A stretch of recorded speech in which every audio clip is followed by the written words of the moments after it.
நீங்க பேசின ஒவ்வொரு வார்த்தையும் புன்மொழியாக இணைத்து சரி பெரிய ஒரு பழமொழி சொல்லியிருக்காங்க. ஒரு பானை சோற்றுக்கு ஒரு சோறு பதம். பாத்தீங்களா, நல்லா பேசி இப்படி தப்பா பேசுறீங்க. பாத்தீங்களா தப்பு. ஒரு பானை சோற்றுக்கு ஒரு சோறு பதம் தப்பு. பாத்தீங்களா தவறா பேசுறீங்க. மறுபடியும் சொல்லுங்க. ஒரு பானை சோற்றுக்கு ஒரு சோறு பதம். ஐயா தப்புங்க. அது எப்படி தப்பு? ஒரு பானை சோற்றுக்கு என்னன்னு சொல்லுங்க. என்ன தவறு? ஒரு பானை சோற்றுக்கு 3 சவுண்டு விசில். என்ன சத்தம்? இந்த நேரம் பாட்டா அல்லையா? நீ ஏதோ சத்தம். நீ 3 விசில். அதான் எதுக்கு? முதல் விசிலுக்கு காப்பதான் வந்திருக்கும். சரி. 2வது விசிலுக்கு அரப்பதான். 3வது விசிலுக்கு குக்கர் தலையில கட்டி கீழே இறக்கிடணும். போடா மடப்பையில.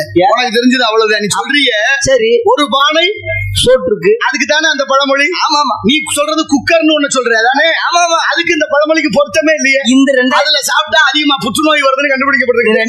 2024 அதுக்கு சேர்த்து 100க்கு 90% பெண்களுக்கு தமிழ்நாட்டுல ஒரு பக்கம் மார்பகல்ல. ஏன்னு தெரியுமா? ஏன் அப்படி? புற்றுநோயின் காரணம். அத்தனைக்கும் காரணம் மூல காரணம் உப்பு. அயோடின் கலந்த உப்பு.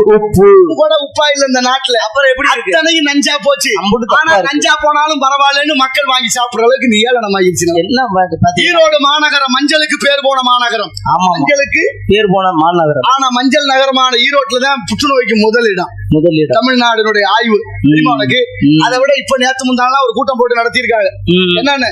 மதுபான வியாபாரம் குறைஞ்சிருச்சு. ஏன் குறைஞ்சிச்சு? கூட்டம். அதுக்கு கூட்டம். என்ன நடந்தாலும் சரி, விவசாயத்தை பெருக்க வழி இல்ல, கல்வித்தரத்தை உயர்த்த வழி இல்ல, வருமானம் பெருக்கி வியாபாரம் பெருக்கி இந்த தொழிலாளிகள் எல்லாம் நல்லா வரணுங்கிற அந்த சிந்தனை இல்ல. எப்படியோ குடிக்க வைக்கிறதுல உங்க அக்கறை இருக்கு பாரு. சாமி அப்பெல்லாம் பேசாங்க. தப்பா நாங்கெல்லாம் இப்ப குடிக்கிறோங்கிறீங்களே. எல்லாம் குடிங்கப்பா. யாரு வேண்டாம். சாப்பிட்ற உங்கள்ட்ட ஒண்ணு மட்டும் தான் கேட்டுக்கணும். சாப்பாட்டை எங்க இஷ்டம், உங்க காசு. நல்லா குடிங்க, குடிச்சு சாங்க. நான் வேணாங்கல. ஆனா அந்த போத்தல கண்ட இடத்துல போட்டு உடைக்காதீங்க.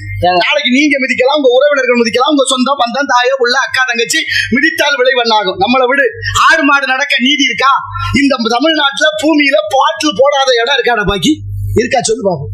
சொல்லு. நான் பேசாம விட்டுறேன். கிடையாது. அப்புறம் கிடையாது. நடக்க முடியுதா? கோயில சுத்தி கூட பாட்டில் வந்துருச்சு. திருவிழாவுல கூட பாட்டில் இல்லாம திருவிழா நடக்கலையே. என்னையா உங்க கலாச்சாரம்? நேற்று ஒரு ஊர்ல போறேன்.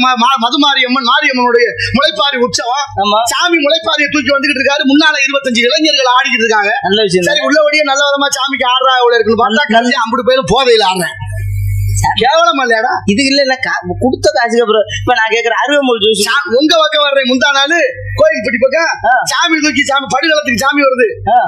இந்த ஒளிபெருக்கி கட்டி சாமிக்கு ஒரு பக்தி பாட்டை போட்டு ஆடுறாதானே முறை? ஆமா. குத்தாட்டம் போட்டு ஆடிக்கிட்டு இருக்கிறீங்க. ஆமா. எல்லாம் உங்க கலாச்சாரம். நான் சொன்னா நான் பொல்லாதனே. எனக்கு என்னத்துக்கு ஊன் சொல்றியா ஊன் சொல்றியாங்கிற பாட்டுலாம் வந்து சாமி பாட்டு. சாமி நீங்க வேற பேசாம இருக்கீங்க. ஆமா. நான் மேலூர்ல